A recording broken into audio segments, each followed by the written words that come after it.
విధంగా నిన్న పద్మశ్రీ పద్మవిభూషణ్ వచ్చిన వాళ్ళందరికీ కూడా ధన్యవాదాలు.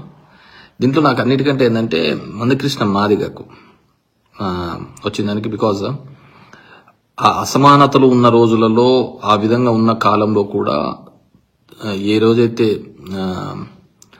దూరంగా పెడుతున్న ఆ సందర్భాల్లో తన ఇంటి పేరుగా మార్చుకొని మందకృష్ణ మాదిగా అని మార్చుకొని దాన్ని క్యారీ చేస్తూ వచ్చినాడు. 30 years క్యారీ చేస్తున్నాడు. It's not that easy. ఎందుకంటే ఆ రోజున్న సందర్భం అలాంటిది.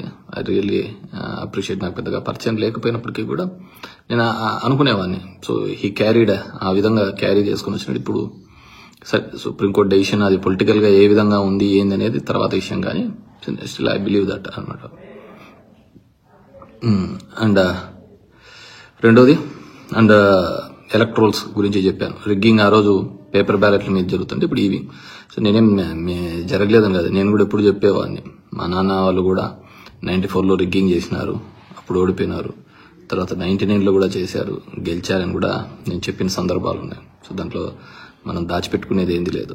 సో చాలా మంది కూడా అదే విధంగా చేసి గెలిచిన వాళ్ళే అనమాట.